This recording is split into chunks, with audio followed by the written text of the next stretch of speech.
Today we're going to be making a cane for lithops, or you can make it into a succulent leaf, and I'm going to show you how to do that both ways.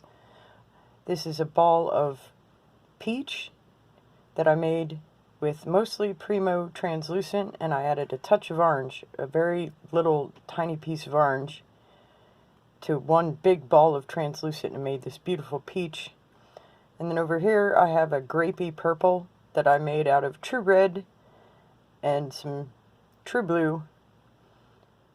You can mess around. It's hard for me to tell you what colors I mix most of the time because I have all these little balls of clay that just end up mixed from everything and everywhere, and I keep using them, and this purple was a result of that. But it's a mix of a true blue and a true red in equal parts. Gives you this beautiful grape.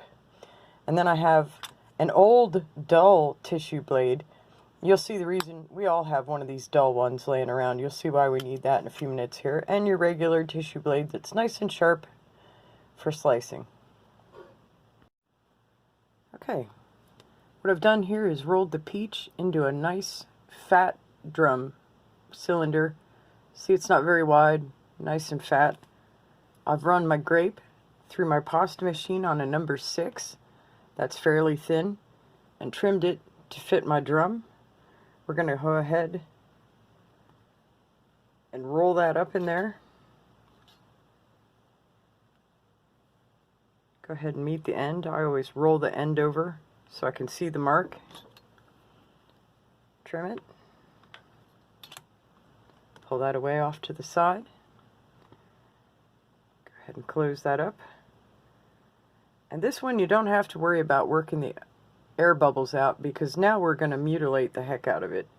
And the air bubbles will be gone until we're done. This is where your dull blade comes in. If you don't have a dull blade, you can wrap some parchment paper around your sharp blade, but you don't want to slice your hands. And what I do is I set this down. There's my knife end. I'm going to use my dull end carefully, and I'm going to wedge it down in there. It's hard to see, but it pushes the clay into there. And I am going to do this all over this randomly.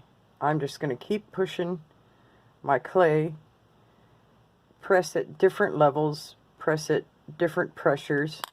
So some go way in deep, some only go in a little bit. I'm rotating it because when you push, it smushes and it starts to flatten out your drum. So you roll it over and push some more on the other side. Just push. Get crazy with some of them. Push them way down in there.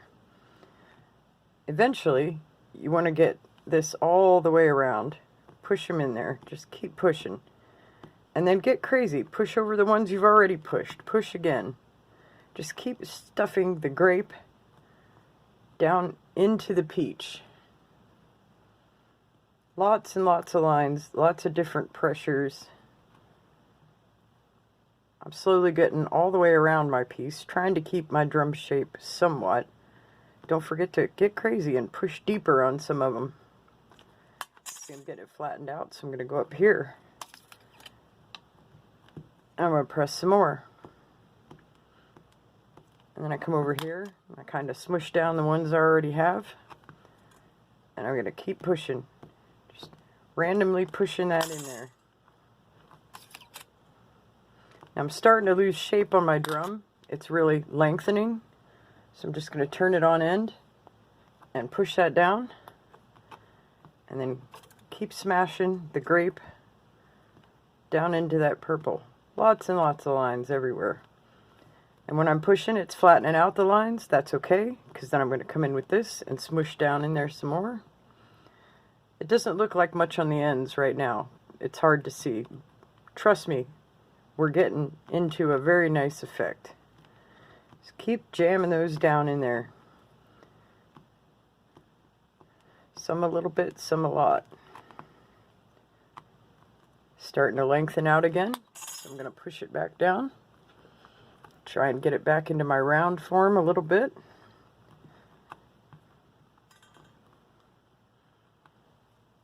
And as I do that, it starts to smooth out the lines that you've already cut, pushes them in. And that allows you to go back in and smush it in there some more. So it's just randomly jamming the grape clay down into that peach clay around the edges.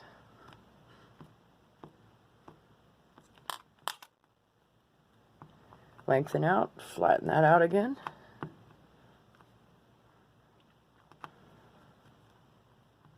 Back down into your fat drum.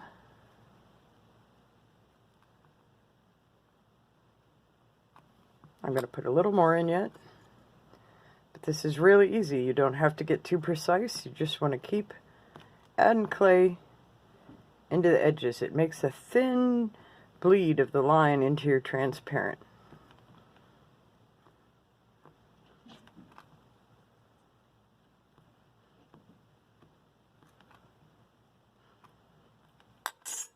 Okay, when you feel pretty good about how you have that jammed in there, I'm going to get it back to round.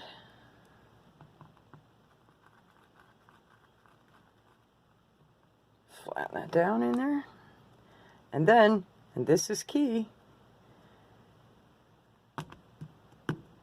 let it set. After letting your smooshed edge drum set for a little bit, you can trim an edge to see what you have. And what has happened is you see you've made all these little lines of the grape bleed down into that mostly translucent peach. So now what you want to do is start reducing this down. We're going to roll it out into thin snakes. But here's the deal, we're not going to make the snakes equal. So go ahead, start smushing it down. Not really going to worry about my ends too much. And just get it rolled out into a snake. Start from the middle, work towards the ends.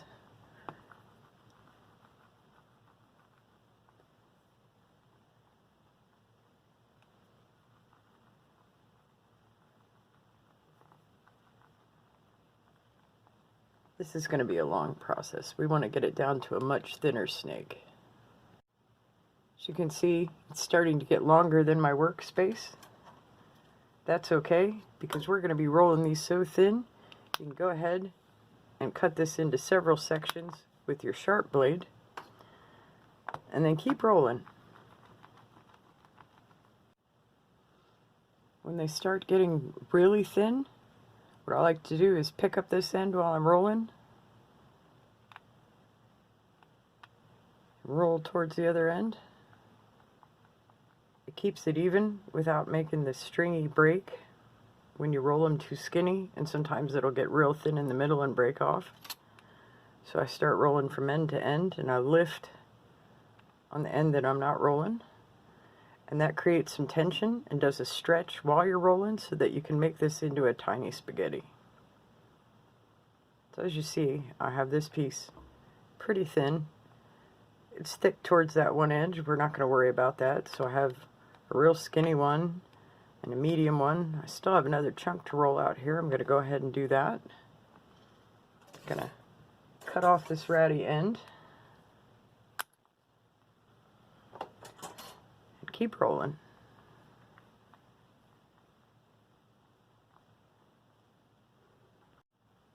Once you have your chunks of spaghetti rolled out, this one's very thin and very long. This one's a medium thickness and even thicker on that end. It doesn't matter. Then I have one chunk that I left pretty thick. So what you're going to go, I use my green mat here for a measurement. You're going to want to start to chop the spaghettis you've rolled out at a nice even interval.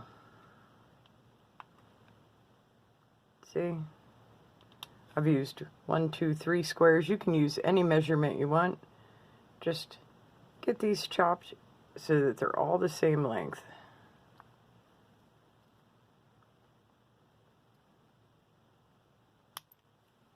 Oop, bumped my camera stand. Okay, so that one was easy to move, but now we're just going to move along here. 3 square, 3 square. Get them all chopped into the same length.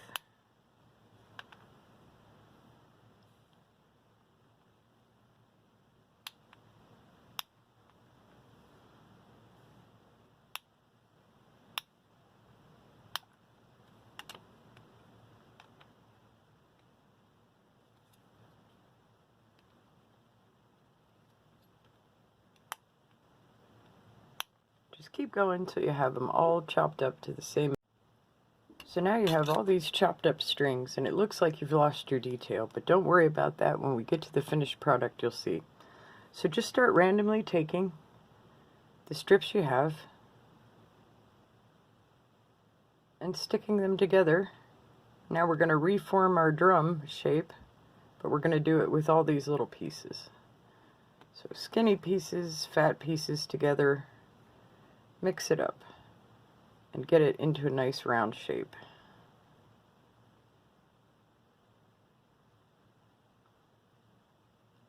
There's a fat one next to my skinny ones, some more skinny ones. Now I am trying to keep them lined up from top to bottom, nice and straight across here. But just start fitting that all back together until you have an almost roundish shape. I've put a whole bunch of little ones in. I'm going to grab a chunk or one again. I'll stick that out here. And a whole bunch of round ones.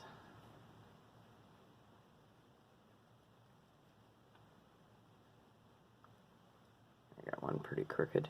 Straighten that out.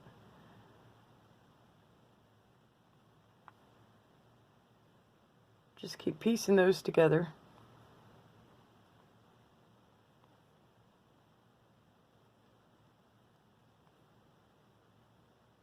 Randomly.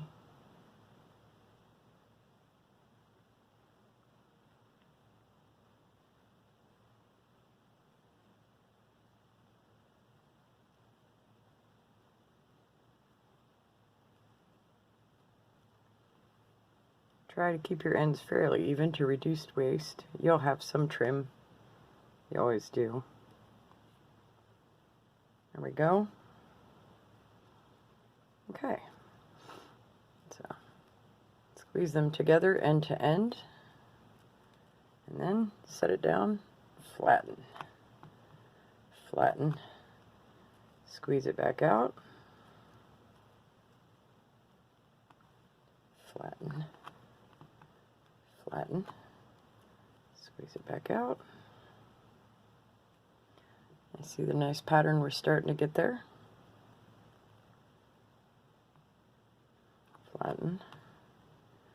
Flatten. We're squeezing all the air bubbles out and getting those to meld together. So push it back out to shape.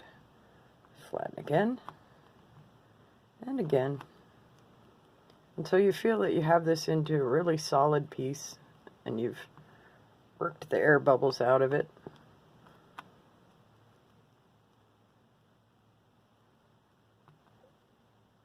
Into a fairly fat drum again. Now, I've made a fairly small drum of this for educational purposes, but if you started out with a bigger chunk of peach to wrap your grape around, you'll end up with a bigger cane at the end.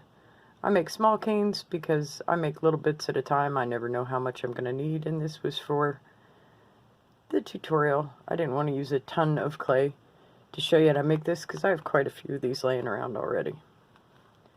So once you get it back into a nice fat drum, before you trim any ends for a reveal, let it sit.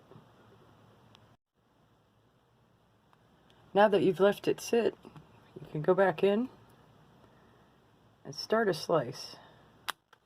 Chop that edge off. And here's what we have.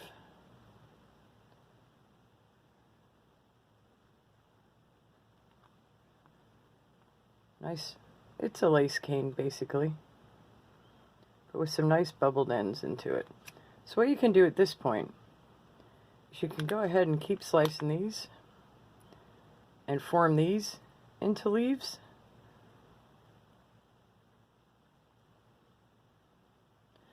I like to make nice long ovals with these. Start shaping. See? Pull it out into a nice oval. Give it a pinch on one end. Give it a pinch on this end. And a flower full of these is beautiful. Or, what I like to do is reduce it down a little bit more.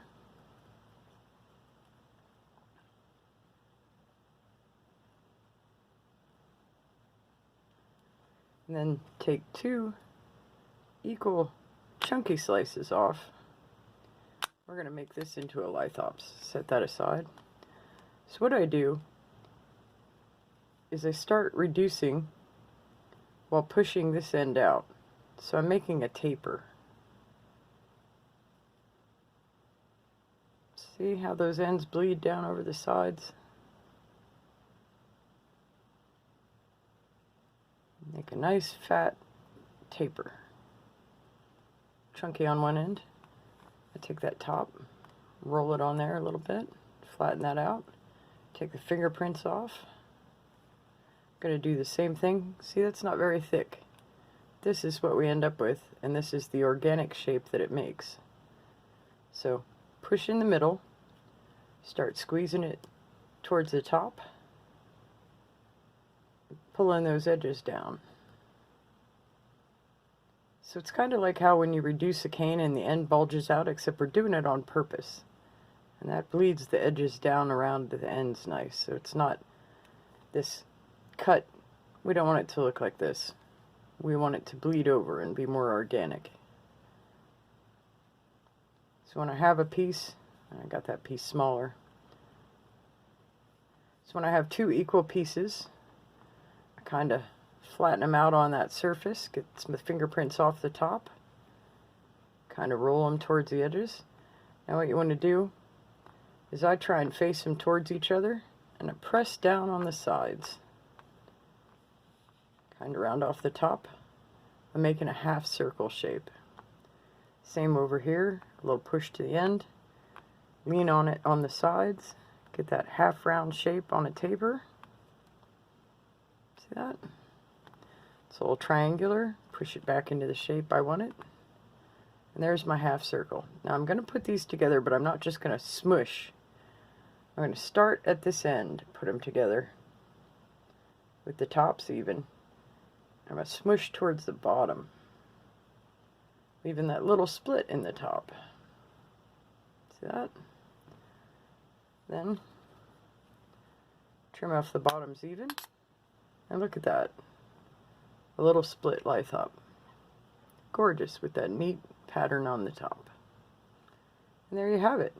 You can either make a leaf,